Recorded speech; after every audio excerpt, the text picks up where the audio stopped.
Gente boa de Deus, a chuva passou. Foi rápido, poderosa, mas foi breve.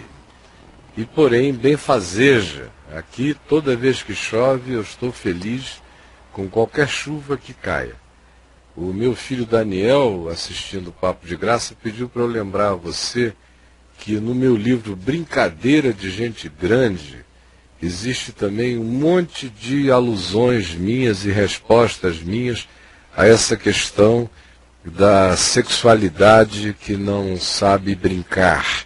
De modo que, se você desejar sexualidade conjugal, você pode procurar lá na loja do site e adquirir Brincadeira de Gente Grande. Se houver no download disponível para você, se você for um credenciado, você tem acesso a isso aí. E aí, amigo Braulio? Caião, eu nem sei qual será o assunto de hoje. Ela mandou até mais cedo um pouco, mas ela lança assim. Mas aconteceu algo comigo agora chato demais, porque eu fui fazer um simples comentário no Face sobre um post que as pessoas colocaram algo sobre uma vaidade cristã, e eu disse que quem tem que brilhar é Jesus. Ai, nosso Deus, isso causou uma indignação na pessoa que postou, e ela começou a me ofender e até te ofender também, Caio, dizendo coisas que você já sabe, porque eu sempre posto quando começa o programa. Bem, para encerrar, eu acabei também dizendo coisas tipo que não concordo com essa apologia à vaidade que eles fazem, buscando de Deus somente a revelação e profecia para coisas materiais, etc. Somente sei que não fiquei bem na foto. Ela tirou minha amizade do post e acabamos não bem. Poxa, Caio, todo dia eu procuro viver bem a vida na palavra, mas mais uma vez me deixei levar pela carne. Ela já falando da carne sem saber, né? Desculpa, mas estou cansada de tanta coisa. Ontem fui no culto e aqueles reteté para lá, reteté para cá. Me sinto perdida, sabe, Caião? Mas dou graças a Deus porque, pelo menos, pela oportunidade de escutar pela VMVTV a palavra todo dia. Mas peço ajuda, Caião. Sou muito eufórica para dizer o que penso e sei que nem todos estão preparados para ouvir. Ou então eu não sei se é para falar. Na verdade, amigão, preciso de ajuda, estou sendo rasgada. Estou errada, Caio, por pensar assim? Não concordar com esse tipo de culto que estão fazendo? Ou eu estou errada? Nossa igreja enche, todo mundo lá nossa igreja enche, todo mundo lá é histérico. Sinceramente, eu fico me sentindo uma alienígena. Será que eu estou sendo assim, imatura, presunçosa, arrogante? Não quero isso para minha vida, Caião. Somente expressei que não concordo com esse tipo de culto que ficam pedindo coisas a Deus, revelando daqui, dali. Estou me sentindo um peixe fora d'água, sendo chamada de falta de fé. Como ela disse, você é batista e eu sou pentecostal. Eu disse, eu sou de Jesus, somente isso. Meu coração ficou triste e não fiquei bem. Caião, tenho receio de surtar. Quero começar no espírito, mas não quero terminar na carne. Bom, primeira coisa que ela tem que fazer é não ficar num lugar que a faça tão mal, né? Isso não é a máfia, se a gente só sai morto. A igreja, como comunidade, tem que ser equivalente a um namoro. Há uma coisa que te enamora, que te ternura. Agora, você manter uma obrigação. Por que essa obrigação? Em relação a um ambiente que provoca tanta coisa ruim em você, contra a sua consciência, contra o que você entende do Evangelho, por favor, simplifique o processo. Procure um lugar calmo, está cheio de lugares mais calmos, para você se congregar com tranquilidade, sem histrionismo, sem histeria, sem essa fofocada maluca, doentia toda. A segunda coisa que ela mencionou aí tem a ver com a impulsividade dela no falar, e que é algo que todos nós temos que aprender, todos nós temos que nos controlar. Especialmente nessa era internetiana, surgiu um surto de impulsividade verborrágica via teclado, que é um negócio louco. Existem pessoas hoje que eu vejo aí na internet, que eu já conheço há um tempão, que antes do teclado, você encontrava com elas eram quietas, caladas, na presença umas das outras, ela não falava nada. Na internet são uns touros, uns leões, umas hienas de agressividade. Tira de lá, bota na tua presença, ele de novo está ali, calado, porque a internet é um veículo extraordinariamente bom para os covardes, para os tímidos e para os impulsivos. O impulsivo presencialmente, na internet, fica 10 vezes mais impulsivo. Porque o outro está em algum outro lugar e você está aqui. Se você quiser, você só se desliga, vai embora. Fica todo mundo com essa valentia idiotada. São os profetinhas virtuais, como eu chamo no meu site, e que na sua presença são os frouxos presenciais. Agora, o que a palavra de Deus nos recomenda é nem uma coisa nem outra. O que a palavra de Deus nos manda, nos ordena, é que todo homem, toda mulher, todo ser humano seja pronto para ouvir. Pronto para ouvir tem muitas dimensões do que significa ser pronto para ouvir, o que evita muita carnalidade na vida da gente. Aprender a ser pronto para ouvir. Primeiro, ser pronto para ouvir é ter a capacidade de ouvir. Deixar o outro falar. Segunda coisa é ser pronto para discernir o que o outro está falando. E isento para discernir o que o outro está falando. Sem ficar se sentindo magoado, afetado, provocado, fustigado, convidado para a briga em razão do que o outro está falando. Primeiro eu ouço, segundo eu discerno. E em discernindo, ser pronto para ouvir é não pessoalizar o que o outro esteja dizendo. E ter a imparcialidade de não querer ser juiz do que o outro está falando de maneira imediata, ou em perspectiva alguma deixe ele esvaziar o que ele está dizendo. Ser pronto para ouvir é ter também compaixão da impulsividade do outro, que às vezes está botando a sua insensatez desnecessariamente para fora. Ser pronto para ouvir é ter também a capacidade de, em ouvindo esse indivíduo, não sair imediatamente atropelando o que ele disse, sem reflexividade, sem oração, sem tempo, sem paciência, sem silêncio. Ser pronto para ouvir é criar um intervalo entre o fim da fala do outro e qualquer coisa que você tenha a dizer.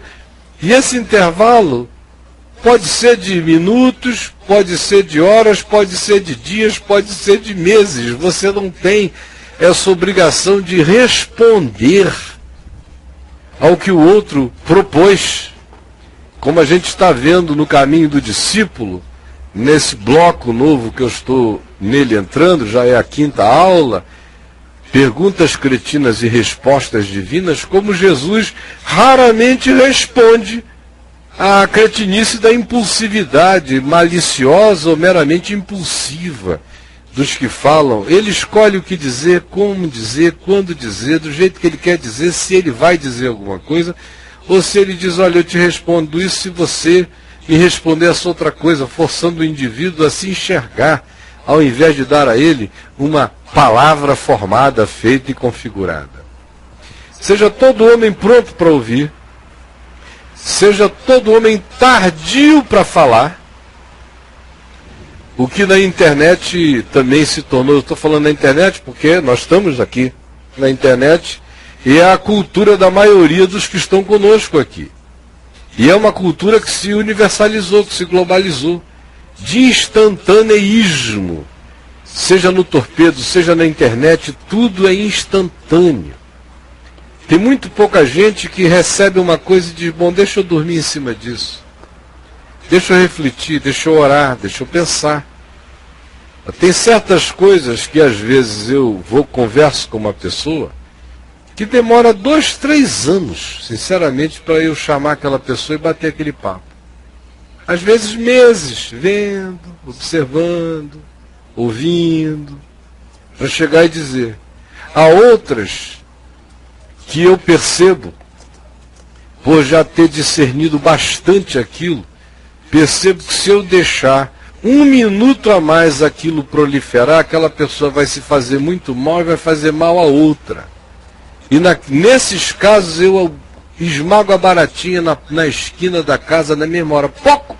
Para com isso, você não vai a lugar nenhum. E nem sempre dou muitas explicações, sou apenas peremptório quanto a dizer, para com isso aqui. Não vá a lugar nenhum. Eu estou lhe dizendo, como um irmão seu no Senhor, com consciência suficiente, pedindo a você que creia no que eu estou lhe afirmando. Pare agora isto, se aquiete e olhe para você. Mas às vezes vou deixar para dar explicações com mais detalhes tempo depois. Deixa ela viver com aquilo, ele pensar naquilo, eu orar por aquilo para que a minha fala, a minha sabedoria não se transforme num derrame em cima da pessoa. Seja tardio para falar. Para que essa pressa? Muito menos pressa de se defender. Imaginem só, se eu fosse ficar me defendendo do que dizem de mim por aí, eu não ia fazer outra coisa na vida a não ser ficar me defendendo, não ia haver tempo para eu pregar o Evangelho. Seja tardio para falar. Deixa Deus falar por você, acredite em Deus. Acalme-se, aquiete seu coração. Aprenda essa serenidade. E a terceira coisa que Tiago diz, na mesma sequência, todo homem e mulher sejam também tardios para se irar. Mas nesses dias de instantaneísmo, a ira nunca foi tão instantânea como nesses tempos também. Você perde logo a cabeça, sai chutando, agride, responde, tac, tac, tac, fica nervoso, chega a baba ali, sua mão treme no teclado. É assim mesmo. O cara fica nervoso. Não tem que responder. Será que já respondeu de volta? Aí vou lá, aí fico no Facebook, aí é Twitter. Para com isso. Sabe? Delete. Tem um mecanismo maravilhoso chamado delete. Você vai e deleta. Pô! Você não tem obrigação. Quem é que estabeleceu que o computador tem e exige e tem o poder de forçar você a ter que responder alguma coisa? Só porque ele foi enviado. É uma cultura internetiana diabólica. O cara recebeu um envio, ele tem que responder. Tem nada. Tem nada. Abre ali a minha caixa de e-mail que você vai ver milhares e milhares de e-mails que eu não respondi, não responderei. E já mando até avisar, não estou respondendo. Me escrevem porque querem, mas eu não tenho essa obrigação. Eu tenho tantas obrigações da minha consciência que vem antes do que ficar atendendo a impulsividade das pessoas. E no presencial, seja tardio para falar. Quando você vai aprendendo na sabedoria a se tornar tardio para falar, você vai vendo que você elimina pelo menos 95% de possibilidade de tolice. Se você falasse no impulso, na irreflexividade. E o falar na irreflexividade gera problemas que depois, às vezes, demandam anos para consertar, se é que você consegue. Então, para que essa obrigatoriedade? É igual o telefone tocando. O telefone tocando é uma desgraça, né? Às vezes uma pessoa chega e diz assim, olha, eu estou precisando falar com você. Aí você tem a coragem de dizer, essa semana eu não posso. Mas se o telefone tocar, você sai correndo para atender o telefone, porque o telefone é um soberano. Meu Deus, o que é maior? O ser humano que te pediu para conversar e você disse que só pode na semana que vem, ou a máquina que faz trim e você tem que atender? Eles tira do gancho, desliga, despluga, muta o bicho, faz o que você quiser. Agora, essas tecnologias se tornaram soberanas sobre a gente e determinam como um feitiço a nossa resposta instantânea. O instantaneísmo do que não é necessário. Não é necessário. Não tem essa obrigação nem no presencial, muito menos no virtual. E bem-aventurado é quem aprende isso, é quem dorme sobre as coisas, é quem ouve primeiro, deixa falar. Depois, às vezes, se você não diz nada, o próprio indivíduo reflete, volta e retira tudo que disse. Pede desculpa pelo derrame de besteira que falou. Se você diz, olha, Deus te abençoe, deixa eu orar sobre o que você disse. Meu coração está em paz, mas eu vou pedir a Deus que me ilumine a respeito do que você disse. Raramente no dia seguinte, ou logo depois, o ser coberto de assertivas não vem te pedir desculpas, no mínimo por exageros enormes, ou por falta de compreensão, ou dizer, quem sabe eu não estava compreendendo, me explica aquilo. Aí você fala, o cara diz, desculpa qualquer coisa, que burrice minha. E se você for tardio para se irar, você está fazendo bem a você. Você não está se deixando sequestrar pelos laços, pelas ciladas, pelos momentos, pelos ardis. Mas essa é uma cultura que está estabelecida entre nós do instantaneísmo perverso contra as nossas almas, contra a sabedoria, contra o tempo. O tempo, que já é relativo, ficou instantaneizado na sua relatividade e provocado por essas tecnologias de magia compulsiva, de resposta e de derrame imediato do ser. E também me impressiona essa importância que as pessoas dão ao que se diz na internet. Também me impressiona muito essa coisa de postar. Bom, se você posta, viva com as consequências. Se você opina, viva com as consequências. Quem diz o que quer, frequentemente ouve o que não quer, e tem que ser maduro para isso. Quem posta o que deseja, vai ouvir coisas que podem concordar com o que você afirmou e podem ser discordantes do que você afirmou. Viva com as consequências, tenha um mínimo de maturidade. E quem não estiver querendo ter esse problema, não participe disso. Já dá tanto trabalho a gente cuidar de pai, de mãe, de esposa, de marido, de filho, de quem existe com carne e sangue ao nosso lado. Eu não sei como é que o pessoal consegue querer fazer da sua família uma comunidade de milhares e ficar o dia inteiro ali, dando respostas e respostas e matando de silêncio quem está ao lado da gente, com quem a gente não se relaciona. Você falou no começo, Caio, que ela não tinha obrigação nenhuma de ficar lá. Não é isso? Aí ela lança aqui, naquele momento ela respondeu aqui, ela disse assim, eu tenho uma responsabilidade com as crianças na igreja, sou líder do Ministério Infantil e sinceramente penso nelas. Tem outros que podem tomar conta desse lugar, se está fazendo tão mal a ela, né? Ela não é insubstituível. Ela disse assim, não me interprete mal, Caio, não estou dizendo que eu sou a salvação das crianças. Mas tem procurado ensiná-las na palavra, sem essa loucura aí ensinada. Tem muita criança no mundo sem ensino nenhum. Ela pode reunir outras crianças. Meu amigo, a coisa mais maravilhosa que existe é quando você acredita na sua não insubstituibilidade. Isso é maravilhoso. Quando você sabe que você é replaceable. Replaceable. Substituível. Absolutamente. Não virá ninguém com a tua cara, com a tua singularidade, mas vai cumprir um papel. Quem sabe até melhor do que aquele que você cumpre, com outras características, de outro modo, mas não tem ninguém substituível. Se Jesus, que era Jesus, que seria e é o insubstituível, achou que para o nosso próprio bem convinha a nós que ele fosse. Isso. Agora imagina nós. Imagina Jesus dizendo, convém-vos que eu vá. Porque se eu não for, o espírito não virá. Não vou abrir espaço para uma coisa mais subjetiva e para um crescimento mais profundo. Vai ficar tudo físico, espaço-temporal, geográfico e limitado. Se eu for, vai ficar ilimitado. Convém-vos que eu vá. E foi.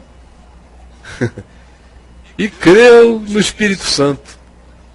Agora a gente fica com essa impressão de que eu não posso sair daqui, senão, ai meu Deus, o que vai acontecer com este povo, com aquele?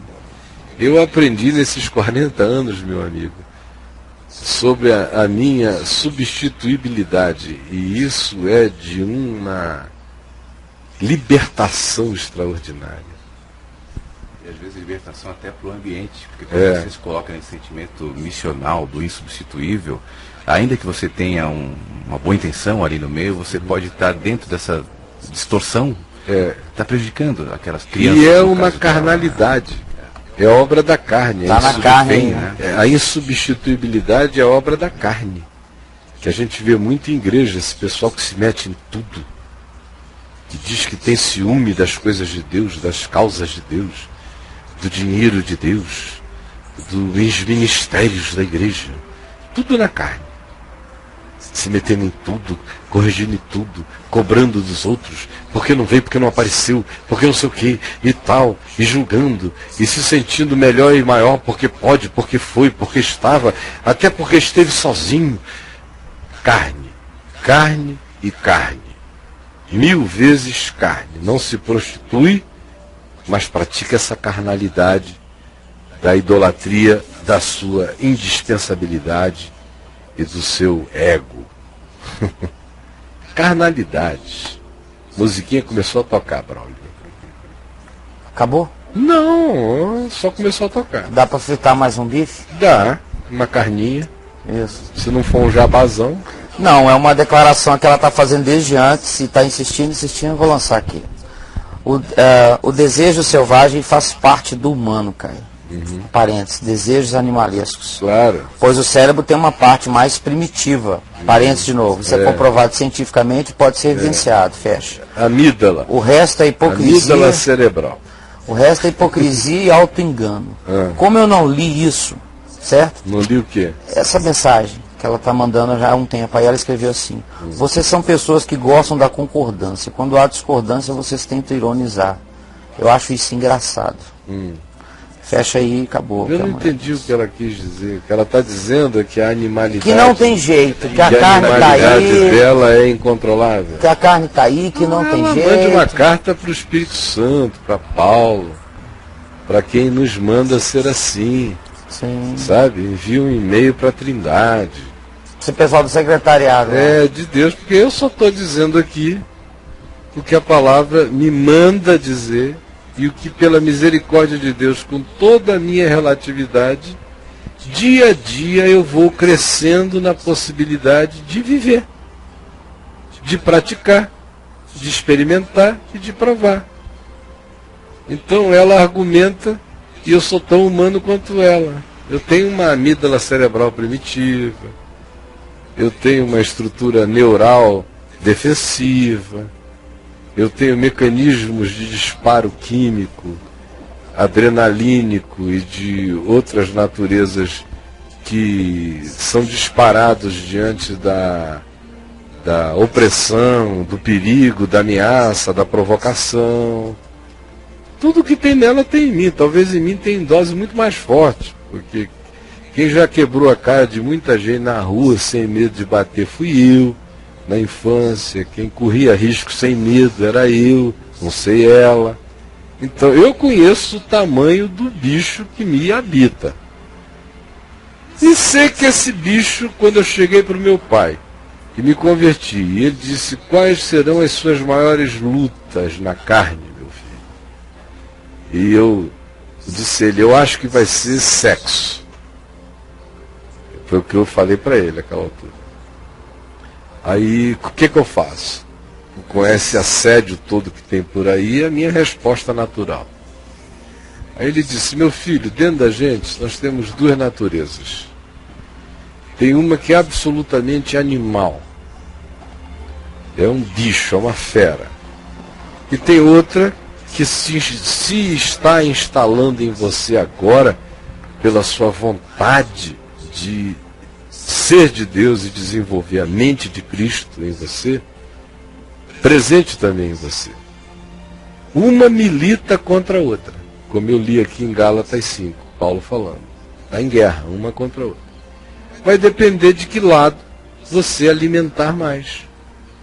Alimente a sua carne com concessão, com indulgência a ela, dando razão a ela, praticando o que ela pede, considerando a tentação uma obrigação e sendo extremamente indulgente com os seus caprichos, fazendo a vontade do seu próprio querer, e o bicho vai crescer e vai ficar descontrolado, e não tem cura.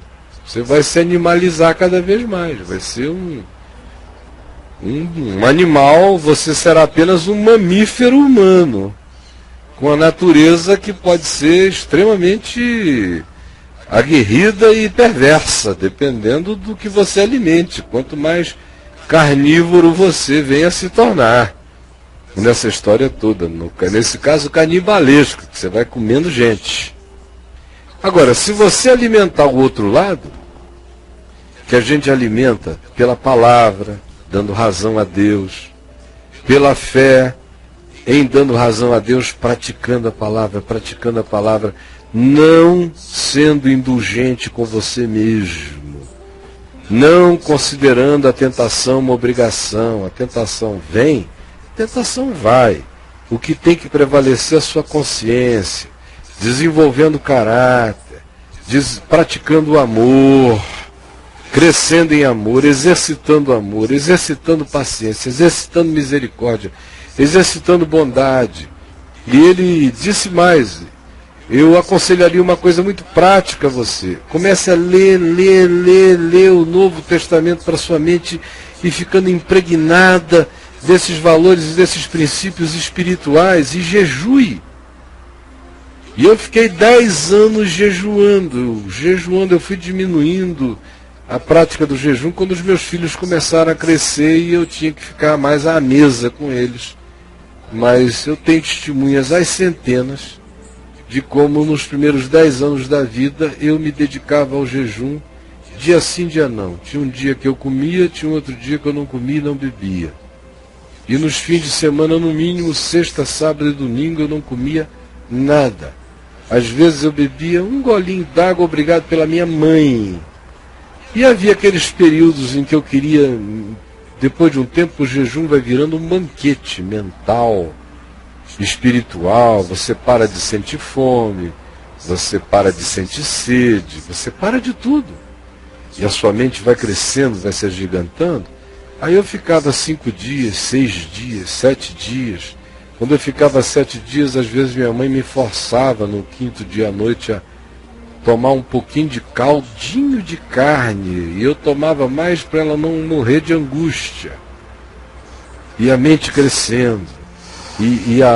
Os sonhos e o inconsciente ficando cada vez mais invadido pela palavra. Porque eu jejuava lendo a Bíblia. E aí nos meus sonhos eu recitava Romanos inteiro. Todas as toxinas que ficam congestionando o cérebro vão saindo, até o seu cérebro vai ficando em estado mais puro. Sua estrutura neural fica menos ocupada com todas as demandas orgânicas e ela vai se concentrando no seu foco. E o seu espírito se agiganta e a sua alma se submete silenciosamente ao seu espírito. E aí, amigo, você é uma esponja de absorções totais. Aí eu lia Romanos 10 vezes, daqui a pouco no meu sonho eu estava recitando Romanos do começo ao fim. Eu lia Gálatas, eu recitava Gálatas, Efésios, eu recitava Efésios. O Apocalipse, ele estava ali na minha mente vivo, passando como um virar de páginas, eu lendo. Você vai entrando no estado. Agora, é claro que você tem que ter determinações espirituais para desejar essas coisas. Se você não as almeja, se você não as ambiciona, Tiago diz, sobra para você é a sabedoria terrena, animal e demoníaca. É o mamífero descontrolado. Agora, cada um escolhe que lado da vida ou da existência quer alimentar. Se é a besta e a fera autoindulgida, ou se é o desenvolvimento de uma consciência que não é perfeita, mas que vai crescendo em Cristo, em amor, e vai ganhando dia a dia mais e mais a mente de Cristo. E por mim, em relação a ela, minha oração para que Deus a esclareça, conforme a misericórdia dele sobre a vida dela. Tá bom, gente? Pô. Fechou, Caio? Agora já passou já da deu, hora, né? Já passou da hora. Já fechou. Já, agora meio de 20 já. O bife tá na mesa. Já passou da hora.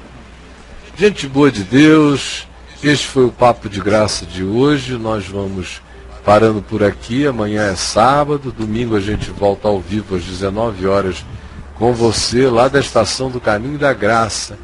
Eu espero que você nos assista. E amanhã repetem todos os Papos de Graça da semana, amanhã e domingo.